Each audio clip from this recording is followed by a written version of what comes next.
And I forgot it was Friday, man. We got to start this thing off right, man. We got to start this thing off right. Let's start the countdown again. I did my work this week. Woo! And baby, I just got paid. Gonna go buy me a fresh pair of Gators with some of this money that I made. Male waiters on the radio singing about the whiskey.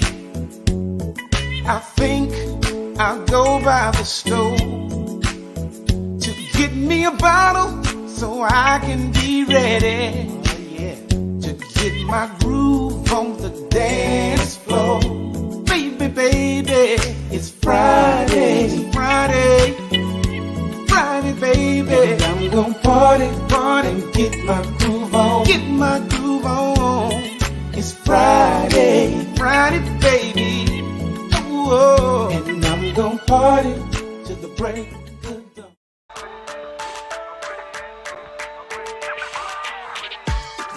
Hey, don't let these tears fool you. There's all dog around this mug. I'm good.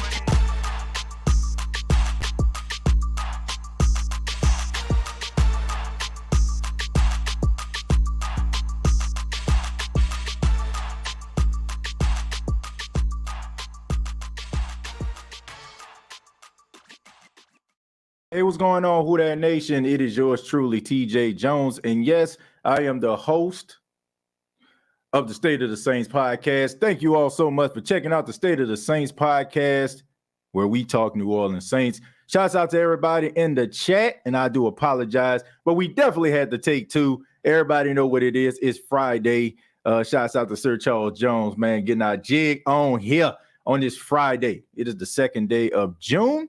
I want to give a special shout out to all the new listeners and new viewers of this podcast. Hopefully this won't be your last time.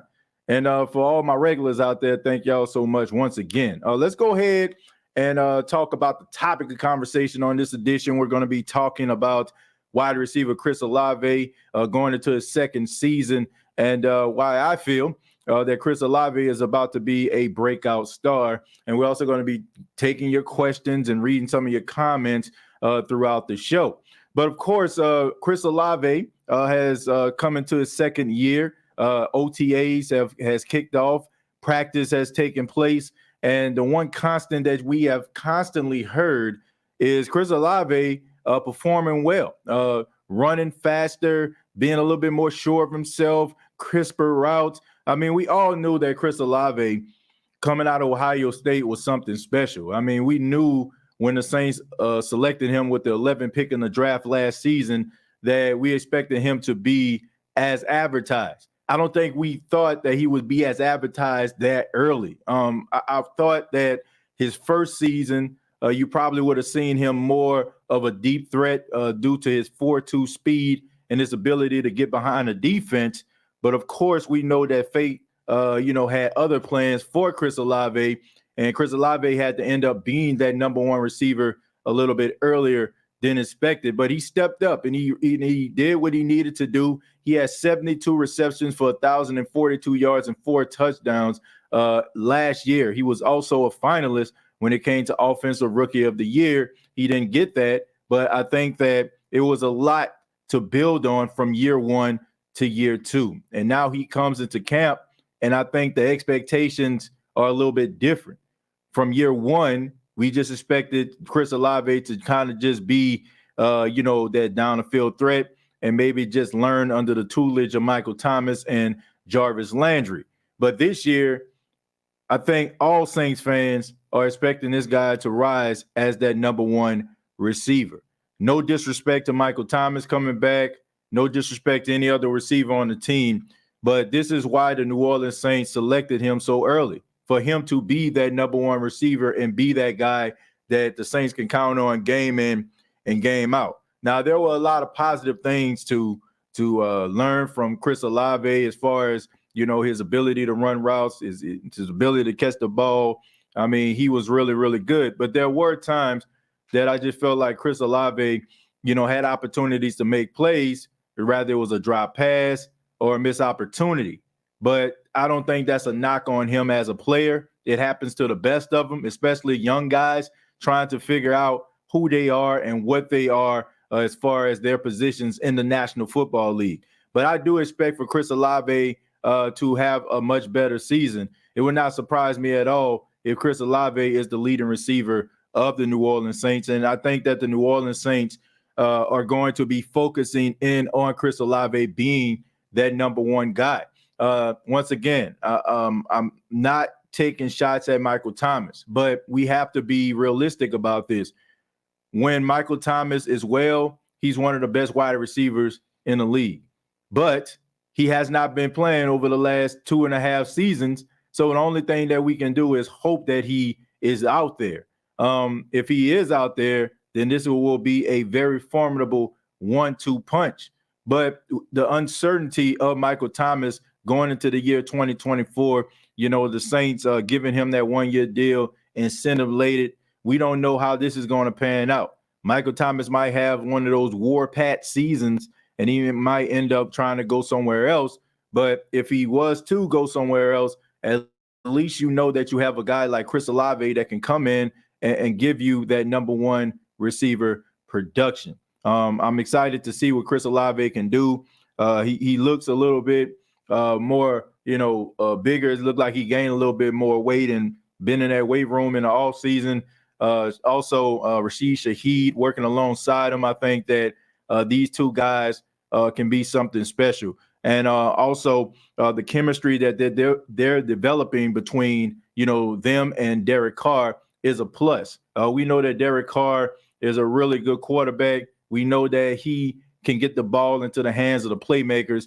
And we know that Chris Olave is one of those playmakers that is going to get a lot of passes thrown his way. And hopefully Rashid Shaheed is one of those guys as well. Hopefully the Saints not only just have 1 or 2 packages for a guy like Shaheed, but expand his role going into year 2. But I'm excited about Chris Olave and what I expect out of him. And I think he's going to live up to it.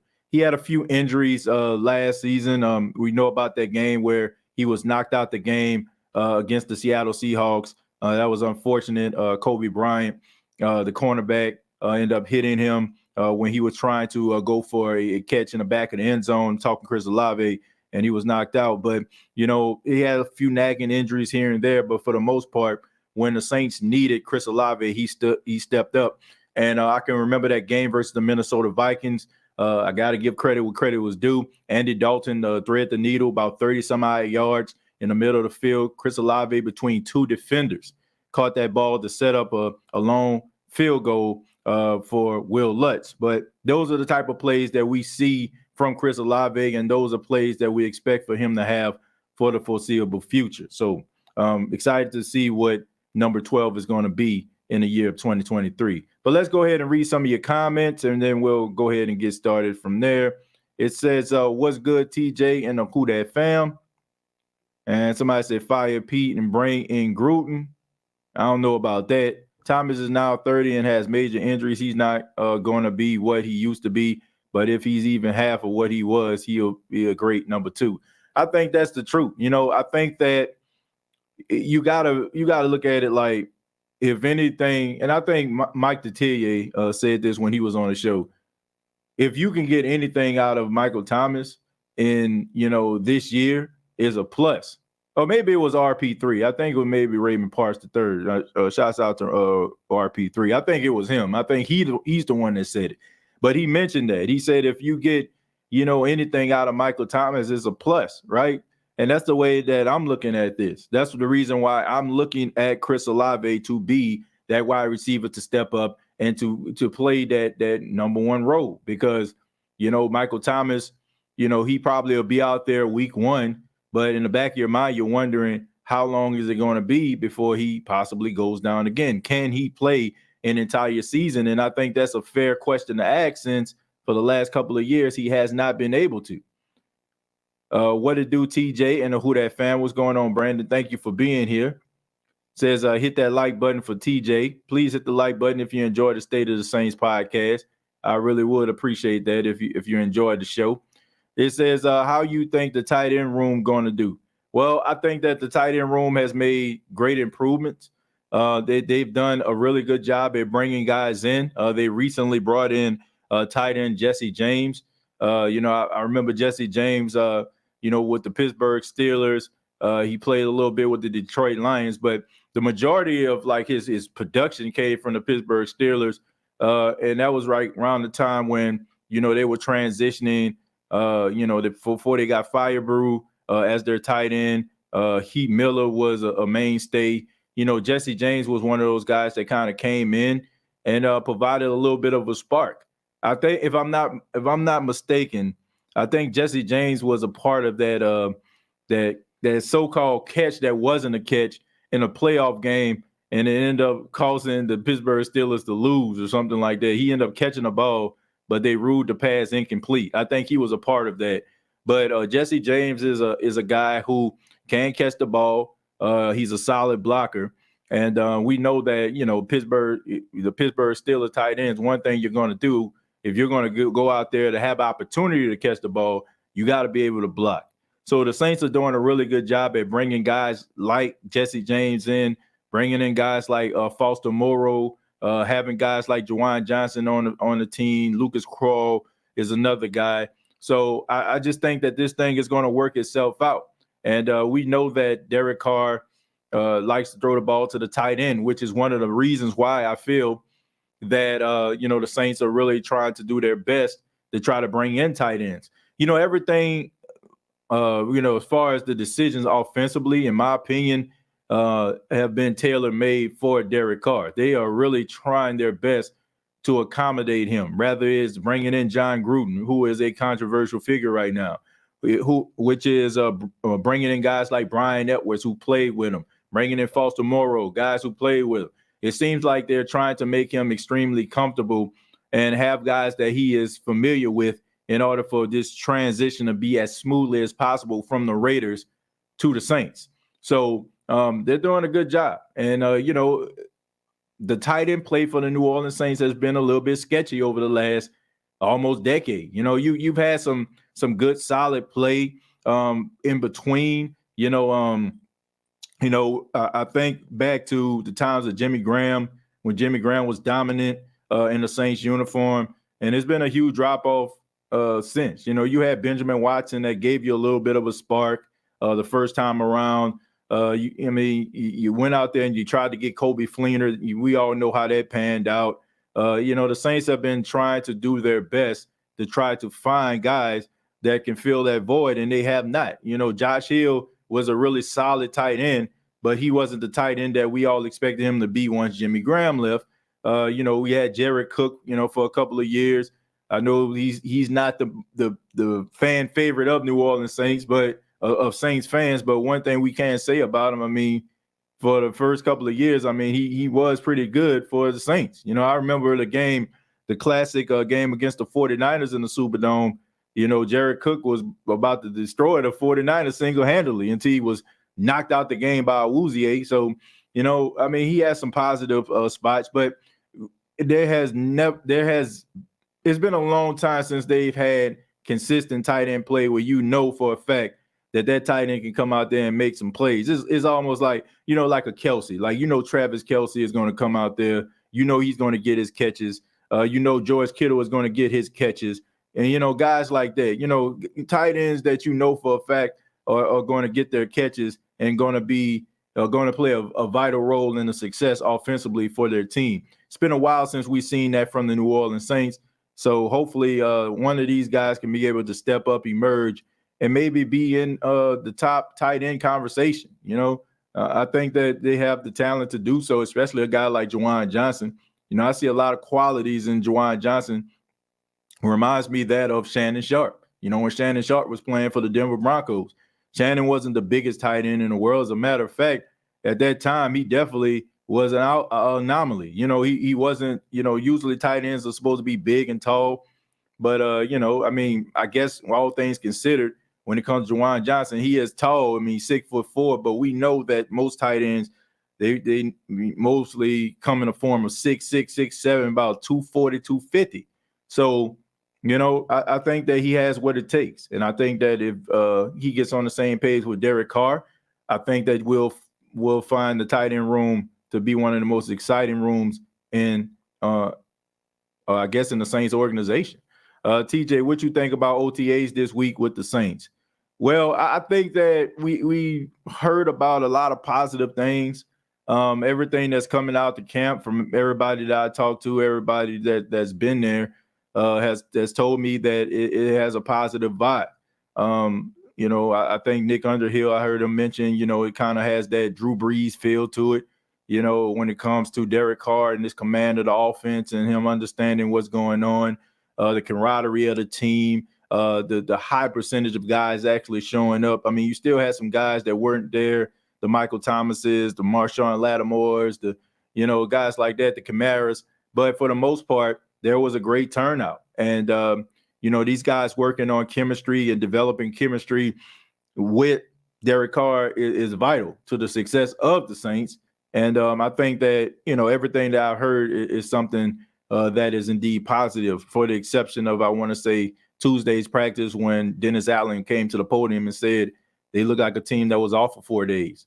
But that just comes with the territory, right? Guys are trying to get acclimated, get back into game, football shape, trying to get familiar what's going on. When you have a long leave of absence like that for a few months, it's kind of hard for you to get back into the flow of things. So for all things considered, I'm liking what I'm hearing, and definitely when it comes to the chemistry between the quarterbacks and the wide receivers, that's what's going to help the Saints be able to rack up more than 19 points a game. Don't get me started with Jared Cook. I think that Jared Cook, we look at Jared Cook and we think about him fumbling that football in the divisional round, but let's just be real about this. Like, the dude did some good things too as a tight end. Like, it's easy for us to like bring up a person's like lowest point or their shortcomings, and that's unfortunately what he's gonna be known for among Saints fans. But he was a good tight end for the Saints, in those 2 years that he was with the Saints. He had some moments where it was kind of up and down, but I can remember Jared Cook like making some plays. I can remember that game versus the Tennessee Titans when the Saints played him. I remember him catching that, it was like a 50 or 60-yard touchdown down the sideline for a touchdown. I can remember that 49ers game. So I'm not going to just sit up here and make it seem like Jared Cook just didn't do nothing. I'm like, there was a moment where it was just Michael Thomas and Jared Cook. Like that year where Michael Thomas had 149 catches, go look at Jared Cook's stats. I just think that a lot of that stuff gets overshadowed because of what happened in that divisional round. I think that if that didn't happen, if he would have held on to that football, he would have been looked at as like a hero, because that was the Saints' momentum right there. Like, if he would have caught that pass and fell to the ground and the Saints would have got the first down, they would have moved the chains. Nobody would have been talking about Jared Cook the way they talking about him right now. I'm not going poo-poo on the guy for one low point. He was a solid tight end for the Saints to me. TJ, what do you think is going to happen tonight at the 1,000-day celebration? My guess is Jay is going to turn on Jimmy and stick with Roman. I don't know exactly what's going to happen with that, to be honest with you. You really trying to be on camera. He literally slid over. As soon as you start talking about Roman Reigns, got my nephew over here. He over here. He's a big wrestling fan, and he been talking about the wrestling. He was watching it before we even got on the air here. So he's a huge wrestling fan, man. So what you think gonna happen? What you think gonna happen with Roman Reigns? Go ahead, get to the mic. Let everybody know what you think gonna happen. I just feel like Jay gonna stick with Jimmy. It's gonna eventually be probably like Money in the Bank or something. It's gonna be Roman and Solo versus the Usos. Mm-hmm. But towards the end of the match, Solo gonna betray Roman. Okay, so you think they all just gonna turn their back on Roman Reigns? Yeah. All right, there you have it. That's what that. I mean, but I don't know what's gonna happen tonight. But it should be interesting, for the backlash of what happened at that pay-per-view. Said Jabari Greer is the best defensive back ever to wear a Saints uniform. No, he's not. No, he's not. Very good, very talented, but the best? No, he is not. Jabari Greer is not better than Marshawn Lattimore. And period. Marshawn Lattimore is the best cornerback the Saints have ever had, period. There's not a New Orleans Saints cornerback that I can think of in their existence that was a lockdown, shutdown cornerback like Marshawn Lattimore is, that will take away the number one threat at receiver on each team. I ain't never seen that. Jabari Greer was good. He was solid. But nah, even Jabari Greer, if he being real, he'll tell you that. All right. But he was good, though. I got a lot of respect for Jabari Greer. Nice guy, good family man. But he ain't better than Marshawn Lattimore. I'm sorry. I know he went into the Saints Hall of Fame, which he deserves to do so. And he was a really good New Orleans Saints cornerback, but he is not better than Marshawn Lattimore. No way, no how. If Mike T is able to start, do you think they will continue to give him most of the slant plays or longer passes out of the wide receivers who will get the most plays? Well, I seen some plays by Michael Thomas. I mean, that wasn't just slant plays. I mean, I think a lot of the route running that Michael Thomas did and what people started to kind of give him flack for was because of, Drew Brees' arm talent at the time. I think that Drew Brees' arm strength was starting to diminish, and the Saints had to kind of revise the offense. And, it called for Michael Thomas to run those short intermediate routes. But I don't think that's the only thing that he can run. I think that he is capable of making some plays down the field. And I think that you're probably going to see some of that. I just hate that Michael Thomas just got this stigma for only running slant routes. And even if that's the case, once again, I have no problem with that. It just seems like to me, like most people who talking about him like that probably don't know how hard and how difficult it is to get off the line of scrimmage and be able to catch a pass short of 5 yards. You got the cornerback jamming you, for 5 yards, and then all of a sudden you get enough separation to catch a ball like that. But that's not even all the routes that he runs, if you go back and take a look at it.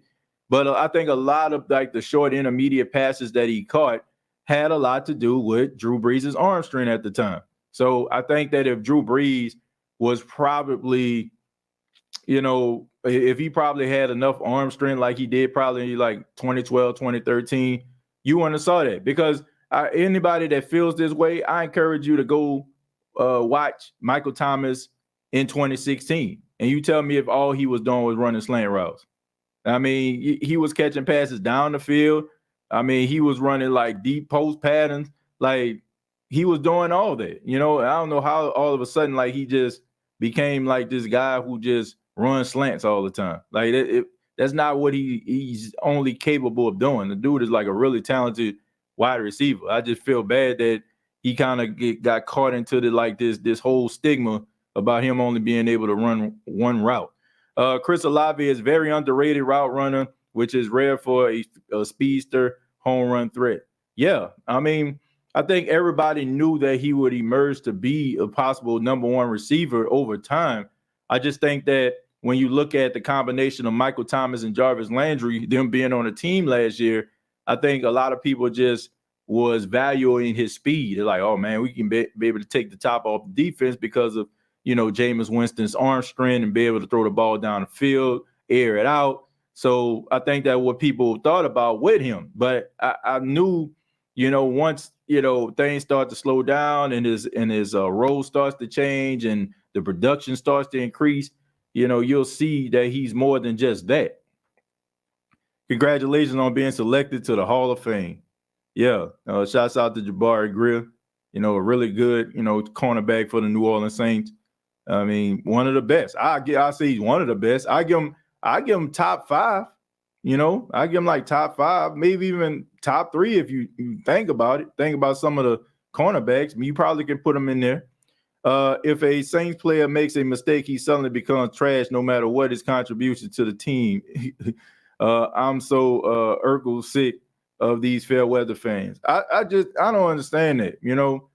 It just seemed like to me, like when somebody does something bad for, like you said, for the New Orleans Saints, it's just people just completely erase everything that they did. And I also think that some Saints fans have a false sense of reality of how good people actually were. Like, for example, when people start talking about the greatest running backs of all time for the New Orleans Saints, and I say stuff like, I want to put Reggie Bush in my top 5, people would get mad and be like, man, what you talking about, man? You want to put Reggie Bush in your top 5? No, I would not. Like Reggie Bush gave you moments where, he showed flashes of what he was at USC. But if you're asking me, when the Saints picked Reggie Bush in 2006 and he was the second pick overall, did he end up being a player that they thought he would be for the team? The answer is no. That don't mean that he stinks, because he didn't, but he wasn't the best running back I ever seen in the Saints uniform. I mean, it just, over time, people have like this, these thoughts like, man, this dude was so great, man, this dude was awesome, or man, he was the greatest I ever seen. Like, no, and when you think about it, no, he wasn't. I just think that sometimes we got to put this thing into perspective. And also, I think, when it comes to like certain players, I think we also got to put some things into perspective. We can't just throw these guys out because they have like one bad moment or something like that. You got to look at the complete totality of their entire time being there. Says, what about McKenzie? What about him? Mike McKenzie played majority of his career for the Green Bay Packers. He played a couple games with the New Orleans Saints, did a solid job. I think that's another guy.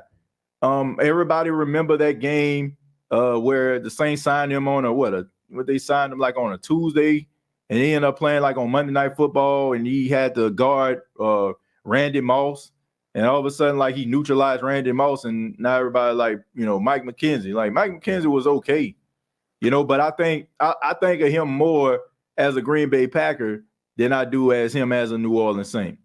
I don't see Traquan Smith making the team this year. I don't either, but we'll see. I agree. Marshawn Lattimore is a legit lockdown corner. You can argue he's a top 5 or even top 3 at his position consistently. Yeah, I mean, in the league right now, so that's what I'm saying. I ain't never heard, like, man, I hate to be like this because it's like I'm beating up on Jabari Greer, but I haven't seen him in that category. But like I said, when it comes to like his production and being one of the best cornerbacks the Saints ever had, I agree with you. But I don't think he's better than Lattimore. I mean, but that's just my opinion. Bert, honestly, TJ, if you think the best corners are in the league, go to Sean Lattimore, Jalen Ramsey.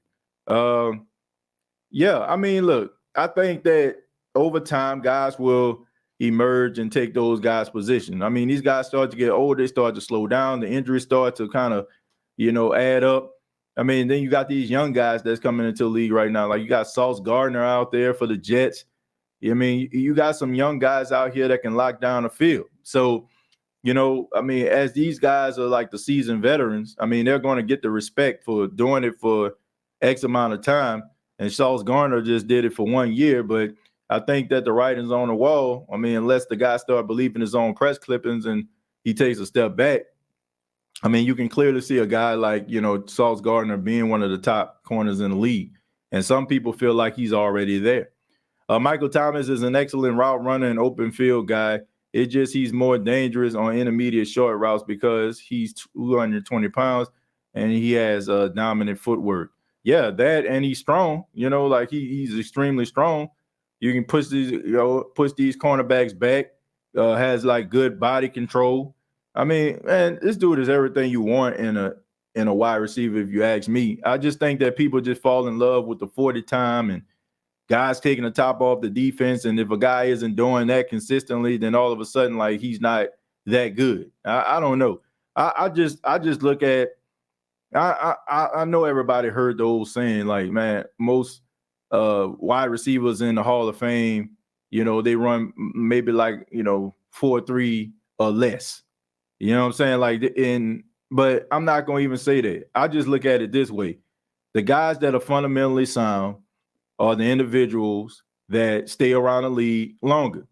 Like, you know, yeah, you got some guys that can, you know, run fast and they stayed around for a long time. Deshaun Jackson, Ted Ginn Jr.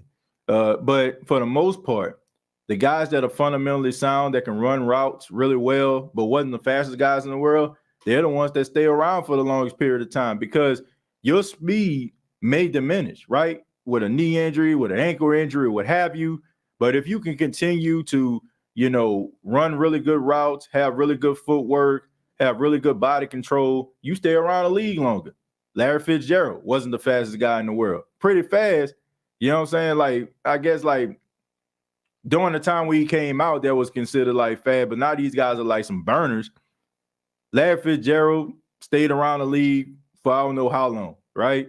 You know, Jerry Rice was another one. Tim Brown was another one. You know, like, these guys weren't the fastest guys in the world, but they can run really good routes. Terrell Owens was another guy. So if you can stay around, if you can run really good routes, you can be around for a long period of time. Because like, you gotta, you know, the wide receiver position isn't just about it being instinctive. It's a thinking position too. Like, you gotta learn and, you know, find creative ways to win your matchups. And, you know, guys that can run really good routes are the ones that end up being winners at the end. I already read that one. I'm going to scroll down a little bit. Marshawn Lattimore doesn't get the credit from the league that he deserves as a top cornerback.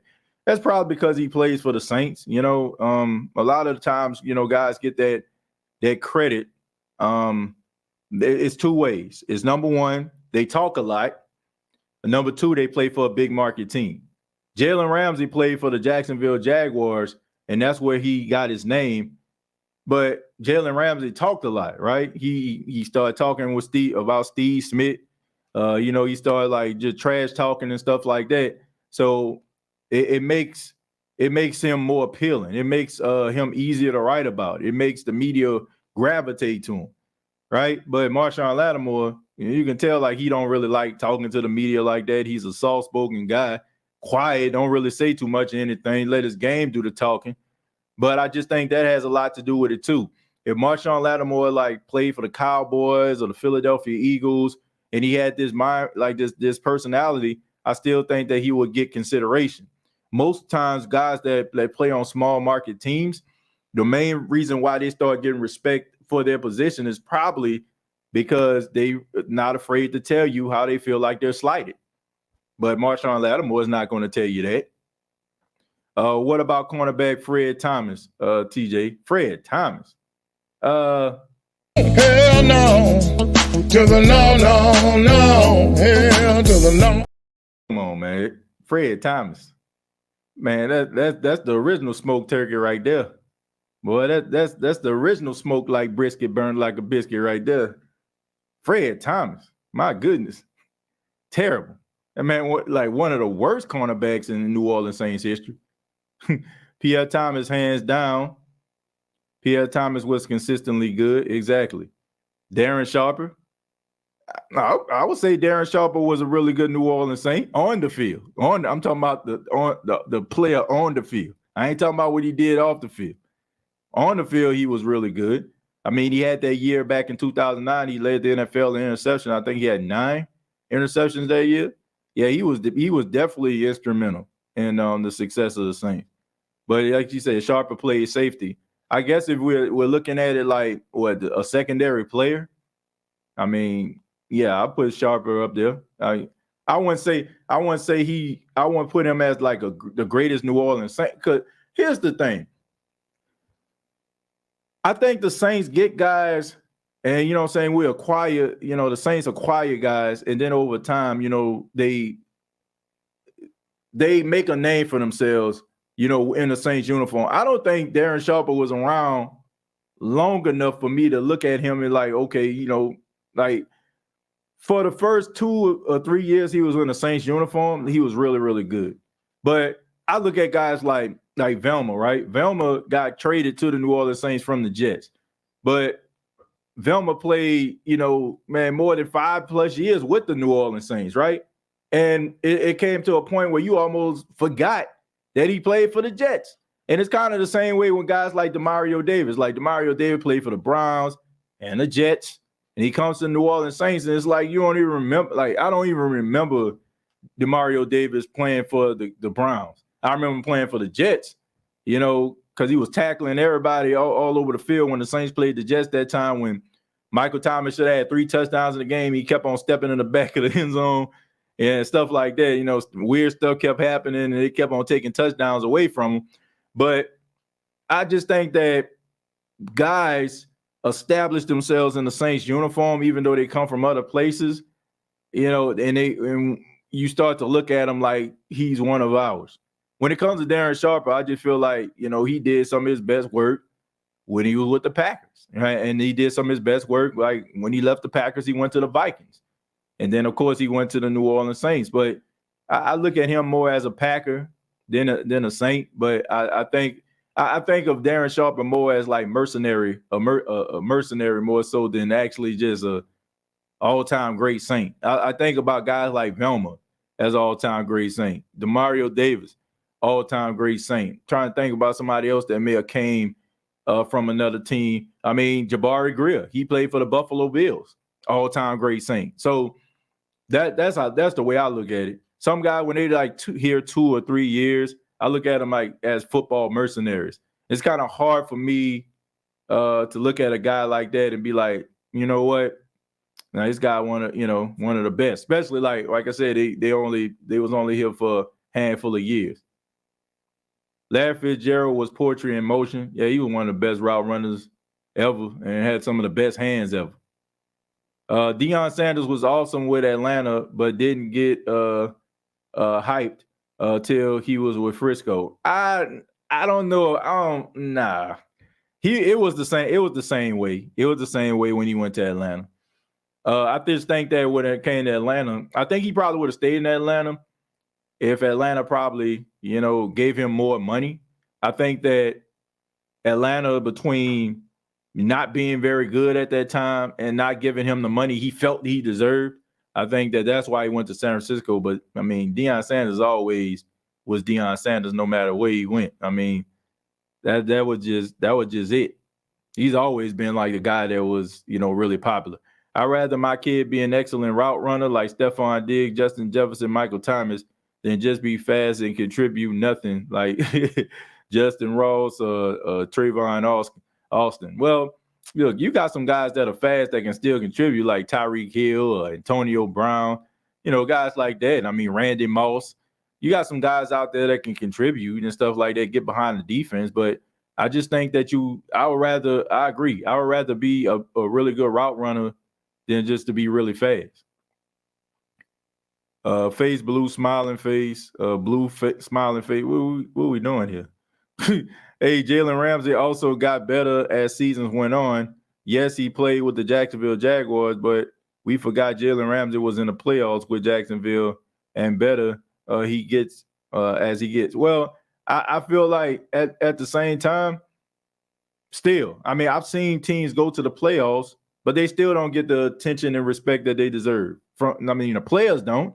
I just think that in order for you to like be among some of the best sometimes, I'm not saying that you can't rise above it, but for the most part, if you play in a smaller market, what happens is, you don't get the main attention, right? So you have to now your team has to win too. You know what I'm saying? You got to do a little bit of winning, but for the most part, you got to talk a little bit of trash and talk about how confident you are. Like people knew that Richard Sherman was good, but everybody remembers that NFC Championship game when he was going up against Michael Crabtree, and he's like, "I'm the best receiver of all time, and best cornerback of all time, and You try to have me go up against a sorry wide receiver like Crabtree. Everybody remember that, right? And then all of a sudden, it just like, his career kind of took off. And everybody just wanted to be like Richard Sherman. And then also it was just like everybody started following that blueprint. All of a sudden, you being 5'9", 5'10" as a cornerback, that's cool. But I'd rather have this 6'1", 6'2" dude over here like Richard Sherman. Why you think the New Orleans Saints went out there and got Stanley Jean-Baptiste in the second round from Nebraska, who couldn't cover with a bed sheet? You know what I'm saying? Like, for real, dude was trash. Everybody knew it. But they went out there and got him because they trying to find somebody that mirror Richard Sherman.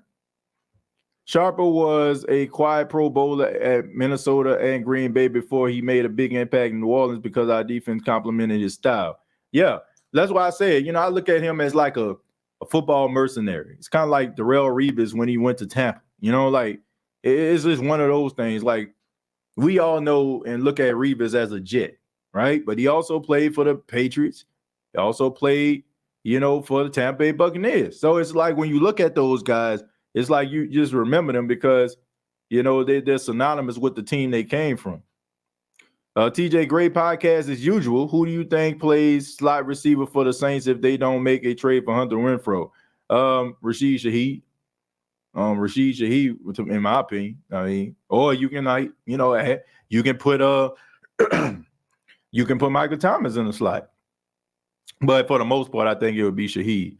That was a laugh face. I didn't know what that was, man. I'm like, oh, it sounds like accessibility. It's like when Paxton be using his tablet, he turns on accessibility, and on accessibility, I guess it's for the blind, so they end up describing, the situation. Like Mickey Mouse might say something, then walk into a house, and they'd be like, Mickey Mouse takes 2 steps and walks into the house. That's kind of like what that's look. That's kind of what that seemed like, like Blueface, like I didn't know exactly what we was doing there. It's like a letter you write to your little girlfriend or something like that, trying to make a girl, do you like me? Yes or no? Smiley face or something. Erin Andrews definitely remembers that. I know she does. SJP trash can juice on steroids. Tracy Porter, Sammy Knight as DBs, and Dalton Hilliard and Pierre Thomas as running back. You saying that these are the best defensive backs of all time for the New Orleans Saints? I don't know about that, to be honest with you. I mean, we talking about some underdogs or something like that, or some guys that everybody just kind of expected not to be as good? Yeah, but the best, I don't know. We should have used him. I know Siri going to butcher his name, Shaheed, for he more often he was fast. Yeah, I mean, look, I think Rashid Shaheed deserves a better look. Everything that I'm hearing about Rashid Shaheed is positive too.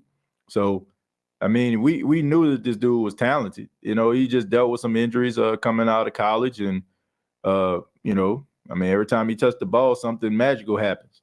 He reminds me a lot of Antonio Brown when Antonio Brown first got into the league. When he was young. He started off as a kick returner, had that speed. They just threw him the ball. He caught everything. Was very underrated first couple of years, and the next thing you know, before he lost his mind, he was one of the best wide receivers in the league. So I have I look at Shaheed in that type of light, for real. I look at him as like one of those guys. One of the best receivers, Moss, obviously Randy Moss is one of the best. We got to put Harry Carmichael, a 6'7", 81 of the best receivers the Philadelphia Eagles have ever had. Yeah, I mean, Carmichael was good, and he finally got into the Hall of Fame. A lot of people look at, Carmichael during those days. They didn't realize how dominant he actually was. So it's good to see him go into the Hall of Fame. And if you ask any Philadelphia Eagles, that's Philadelphia Eagle fan or Philadelphia Eagle media member, they'll tell you, about how Carmichael affected the team. And I mean, he was like, back in the day, he was that first Megatron. He was that first Megatron. I don't know if people know who he is, but go check him out, We should have used, already read that one. Says, nice comparison. says, I know you might not like to answer, TJ. This is my personal opinion.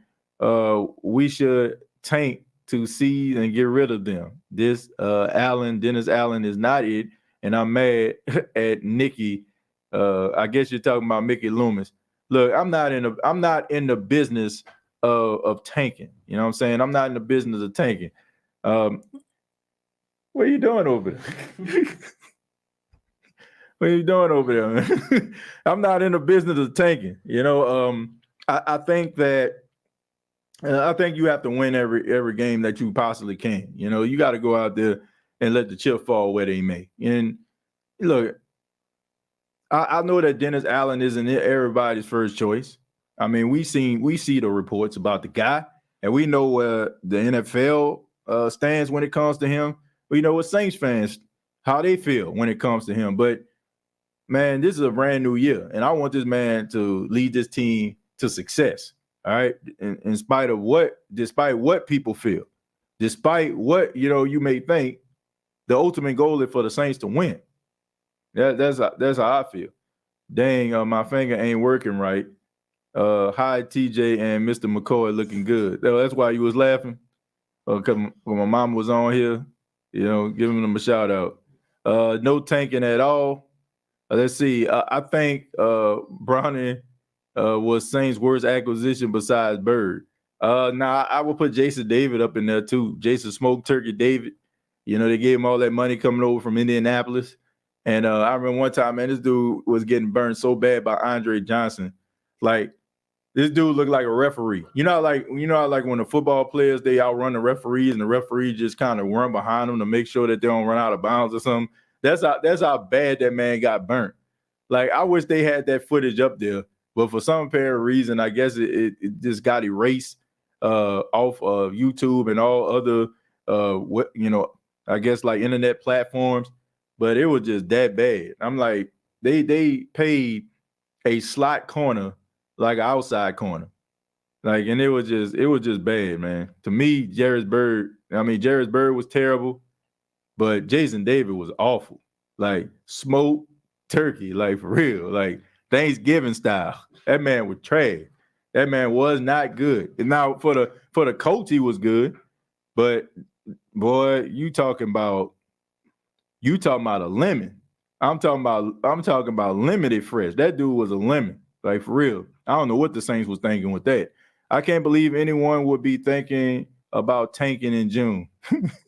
This man want Dennis Allen out of here. Let's see, a sober and clean Chuck Manson. Let's see, was an absolute B.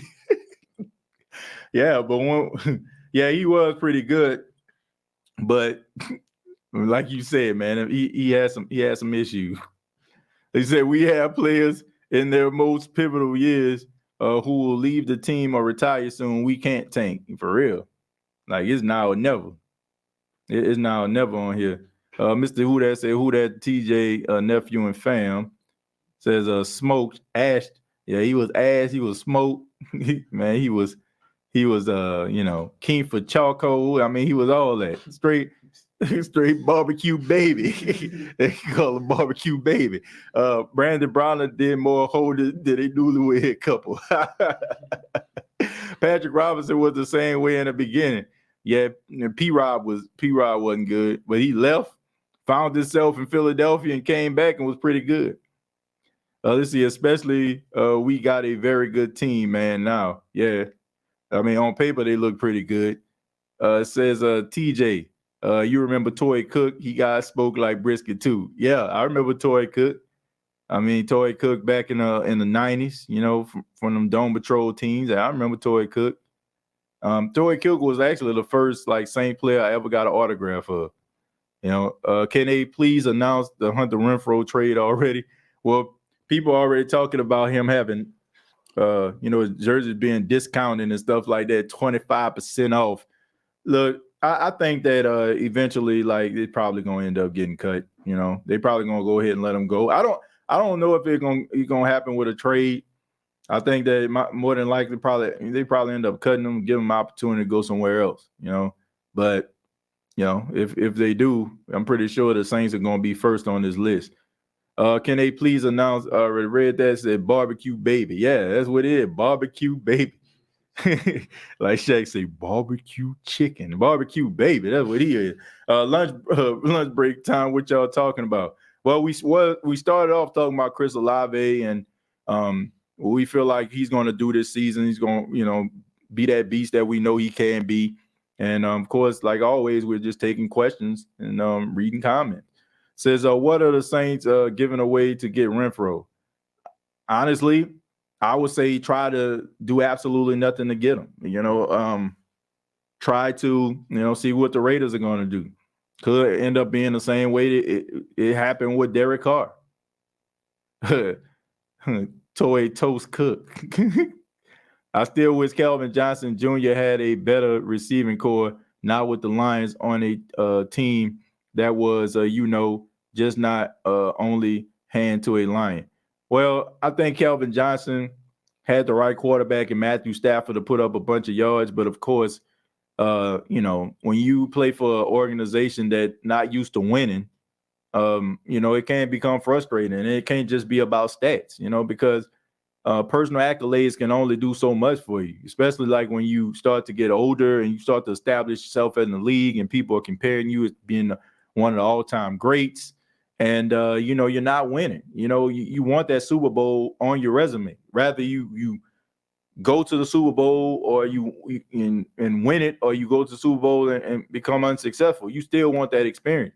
That's why when I talk about guys like Cameron Jordan, Cameron Jordan has been a really good defensive player in the league for over a decade. I would hate for the Hall of Fame committee to shortchange this man because he never stepped foot in the Super Bowl. Like that's his fault, and it's not. What about when we signed the ghost of Champ Bailey? Dude literally forgot football. He was so old. Man, Champ Bailey was just trying to get that back room put on his house. So he signed with the New Orleans Saints. So I guess, they gave him that little signing bonus, and he took that little money and put that little extra room on the back of his house and then called it a day. But nah, seriously. I just think that Champ Bailey, I got a lot of respect for Champ because he could have easily went out there and played and didn't have any passion behind it. But he decided that he wanted to, walk away from the game, and I can respect that. But, it just wasn't meant to be. And it was pretty obvious, and I think that when he saw like at training camp and he seen some young cats out there, and he, making plays and maybe some of the things that he once did when he was in his youth, he had to second guess it or think about it, and that'll get you every time, because now you're faced with the decision about your football immortality, right? You got to think about, am I going to continue to play? Am I going to continue to put my best foot forward? Can I put my best foot forward? Can I still keep up with some of these young guys?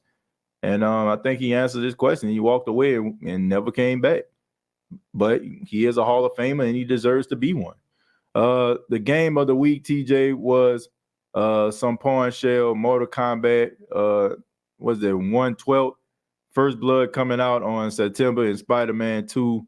Let's see, ever get the release date? Hurry up, Sony. So I guess those games, they say they're coming out real soon. So y'all make sure y'all check it out for all the gamers out there. Shouts out to Ramsey, man. It's good to see you back up in here, man. Miss you, man. Bailey, Browner, and Bird, worst signings ever in Saints. Worst, I guess you're saying worst signings in Saints history. The Killer Bees. The Killer Bees.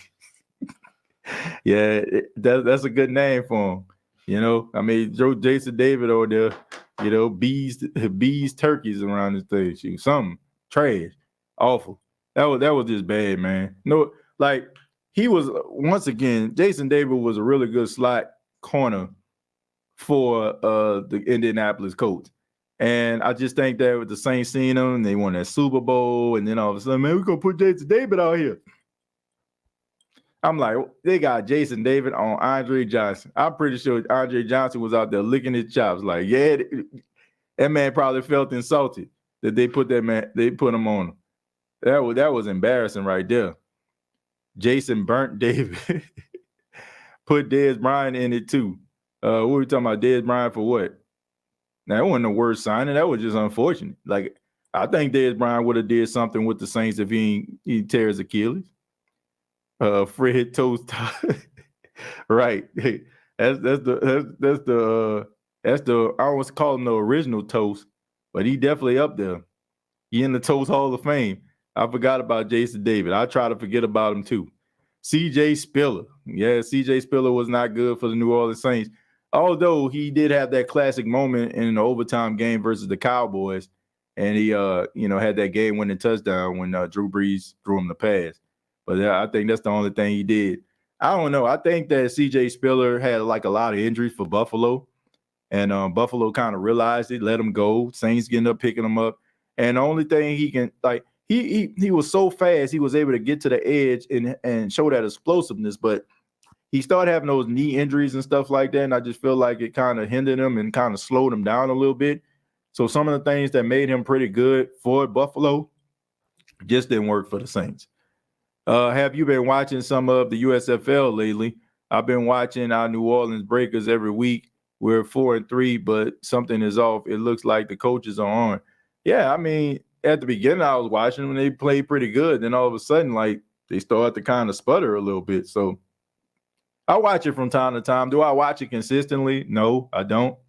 But, I try to watch as much football as I can. But, just been kind of working on some things at the house and, trying to get some things straight for the season to start. So I ain't really been watching too much football. And I just honestly just been reading articles and stuff like that. And also just following NFL teams to just write articles for Gumbo Pot Sports. That's what I've been doing, man, honestly. So I keep up with the NFL, but that's a hard job, man, especially like, since I'm not just writing about the New Orleans Saints, I'm writing about other teams as well, and I have to have conversations and network with different reporters. Shouts out to Ron Davenport, who follows the Tennessee Titans, trying to work out a time where I can actually interview him about the Tennessee Titans. So once that happens, that'll definitely be content for the Gumbo Pot Sports podcast, and probably going to get some other reporters as well. And then not to mention, probably going to be showing up to some other teams' training camps as well to write some stories also, man. Let's see. Lost the first game, and the Breakers been downhill since then. Yeah, they I don't know what happened. I thought they was going to be pretty good. Maurice Spencer was the Falcons' favorite Saints player. He said was the Falcons' favorite Saints player. Oh, I don't know. Who was the Saints? I mean, the Saints' favorite Falcon player. I have to say Matt Ryan. I know that got to be Cam Jordan's favorite player. TJ, I remember John Madden called a Saints game and said he would throw toward Jason David on every play. Yeah, I mean, if you smart, I mean, you might go to the Hall of Fame doing that. He'd go to Hall of Fame in one game. And when you have your speed, be like, I like to thank Jason David. Without him, none of this would be possible. Don't forget to hit that like button. I agree, man. Appreciate that. Please hit the like button. Please hit the like button if you enjoy the show. Trying to get the show to grow, trying to get to 10,000 subs by the beginning of the season, which we're on our way. We pretty close, But if everybody just hit that subscription button, especially if you watch the show all the time. Like if you watch the show all the time, just go ahead and subscribe to the channel to help the channel grow. Already read this. I think let's see, who is our biggest threat in the NFC South, TJ? In my opinion, the Carolina Panthers. Carolina Panthers have a really good underrated coach in Frank Wright. Whether you like it or not, everything that I'm hearing and everything I'm seeing, Bryce Young is as advertised. Do I feel like he probably going to have some issues being a rookie? Yes. I just think that they were already pretty good. They already had a really young defense that was pretty good last season. They was winning games, even though they lost Matt Rule. They had Steve Wilkes as their interim coach, and they still were playing hard. So now you got a team that they revamped offensively. They went go get Miles Sanders. They went go get Adam Thielen. They got some really talented young wide receivers out there. So when you look at it and you think about it, do I feel like they're going to be one of the best teams? Yes. I think the Falcons are going to be pretty good this season too. And you also have to take into account they're pretty much playing the same type of schedule as us. You know, like the schedule is still pretty bad, you know, for all teams.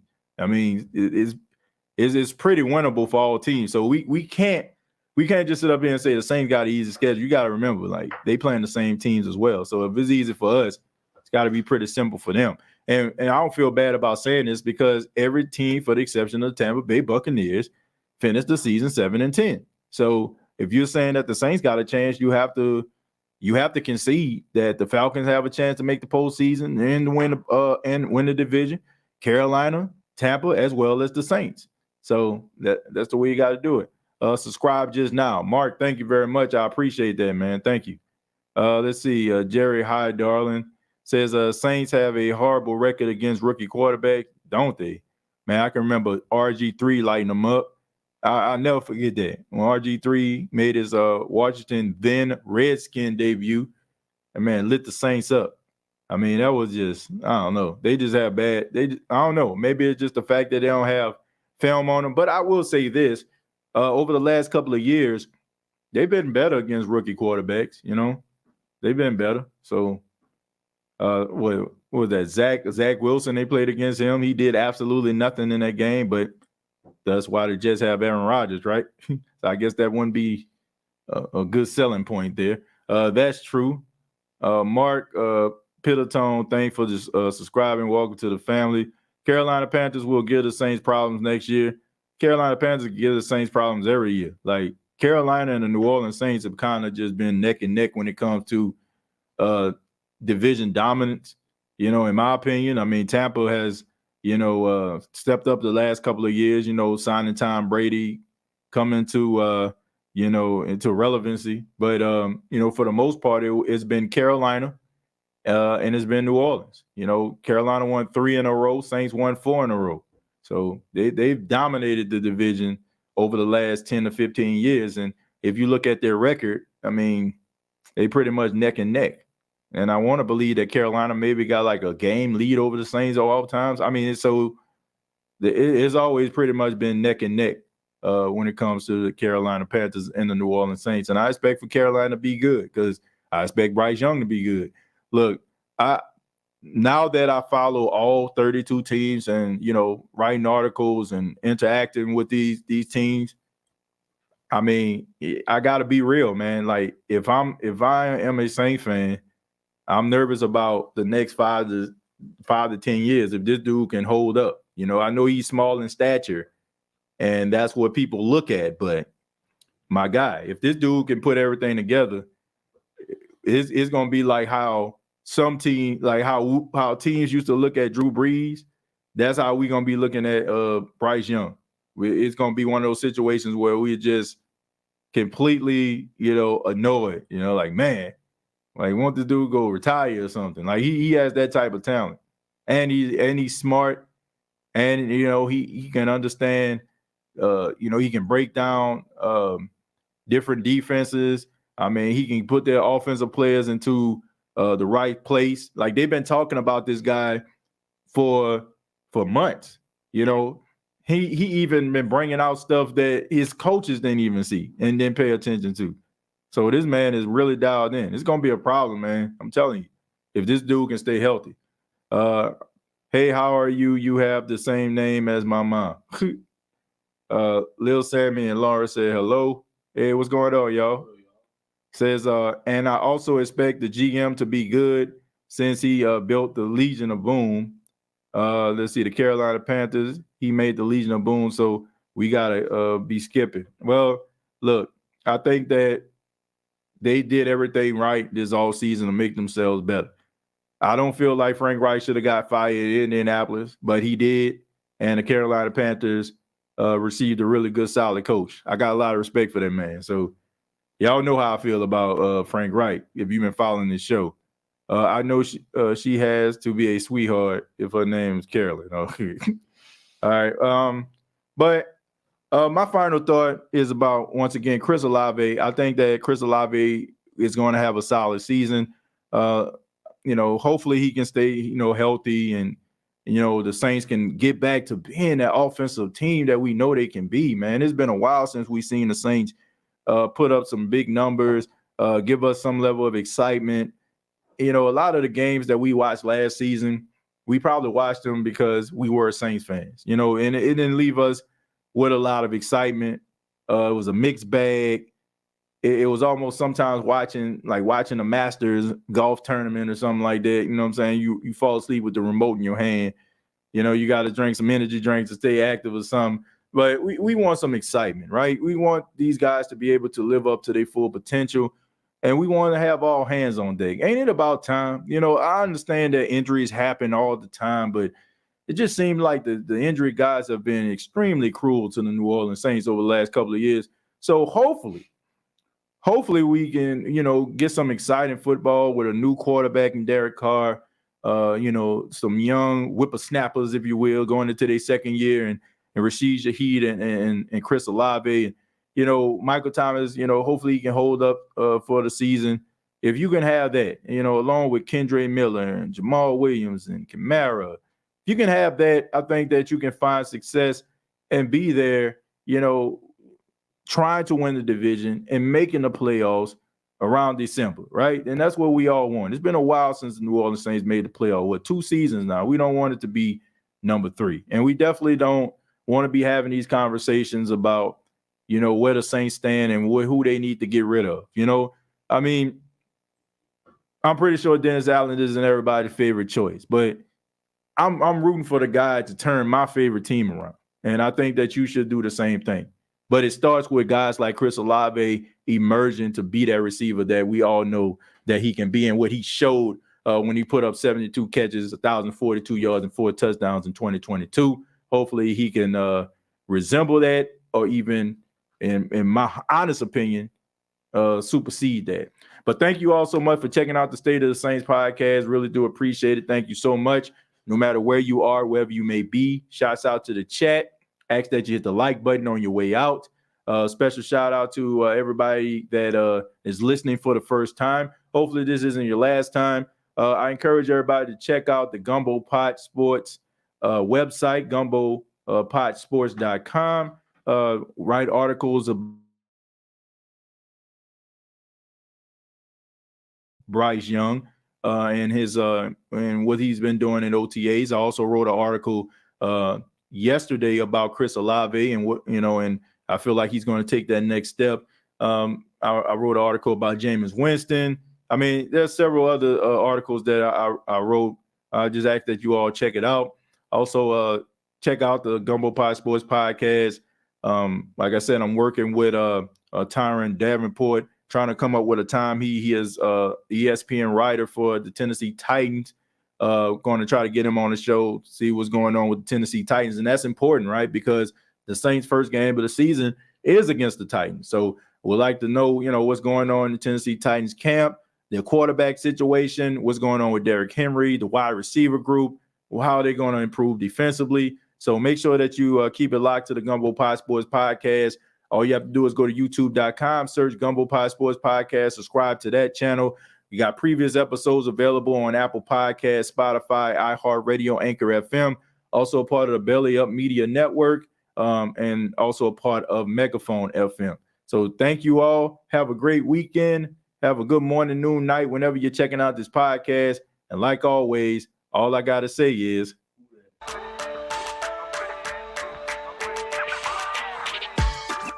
hey, don't let these tears fool you. There's all dog around this mug. I'm good.